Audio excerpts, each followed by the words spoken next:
and welcome to Coffee Tots at Home with me, Ann Tots. How are you all? I'm missing you all terribly, but I am really pleased that you've joined me for story time today. And we are still looking at our stories from around the world. And today's story is called Tiddalick the Frog, and it comes from Australia. Shall we begin? Okay. Once upon a time, there lived a frog called Tiddalick, and he was bigger than any other frog in the world, and must be pretty big. One morning, Tiddalick the frog woke up and he felt terribly thirsty, and he began to drink the water from all the watering holes, glug, glug, glug, glug, glug, and the rivers, glug, glug, glug, glug, glug, and the lakes, glug, glug, glug, glug, glug. He drank and he drank until all the water was gone, and his body swelled up from having all the water inside of him. Now the people and the animals were dying because they had no water to drink. So they called a great animal council to work out what they should do. Now one wise owl had an idea. He suggested that they made Tiddalick laugh, and then all of the water would rush from his mouth. So one after the other, they tried to make Tiddalick laugh.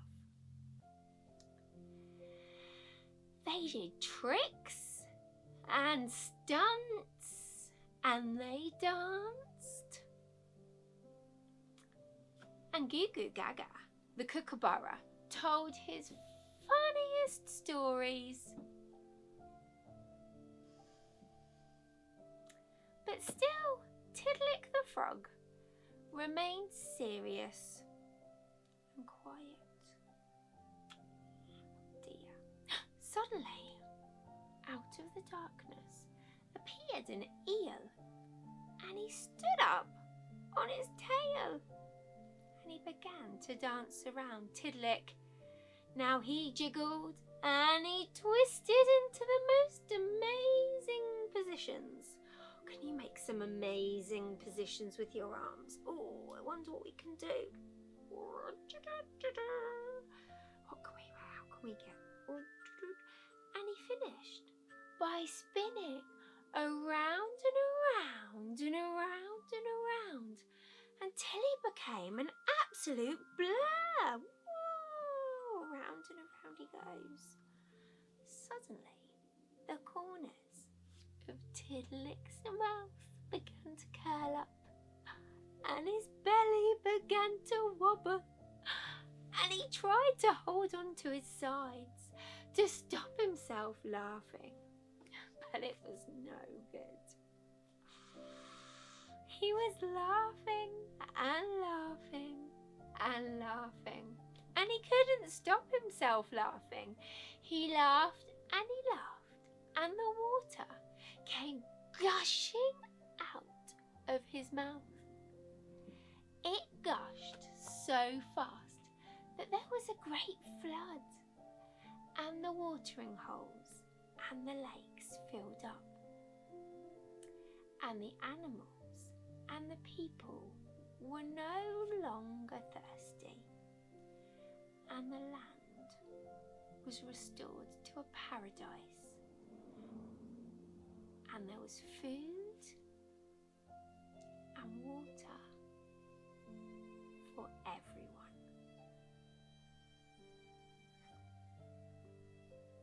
Now that's a funny story, isn't it? Imagine how big a frog would have to be to drink up all of the water. Now, tales from around the world, they often have meanings. And I think the meaning of this one is about looking after nature and not being too greedy. But I don't know. You might know a different meaning to that story. And that's the lovely thing about these old tales. They can be interpreted and thought about in lots of different ways. Do you know any tales from around the world? Why don't you leave me a comment about tales that you know, stories that you love to hear from different cultures and different countries around the world.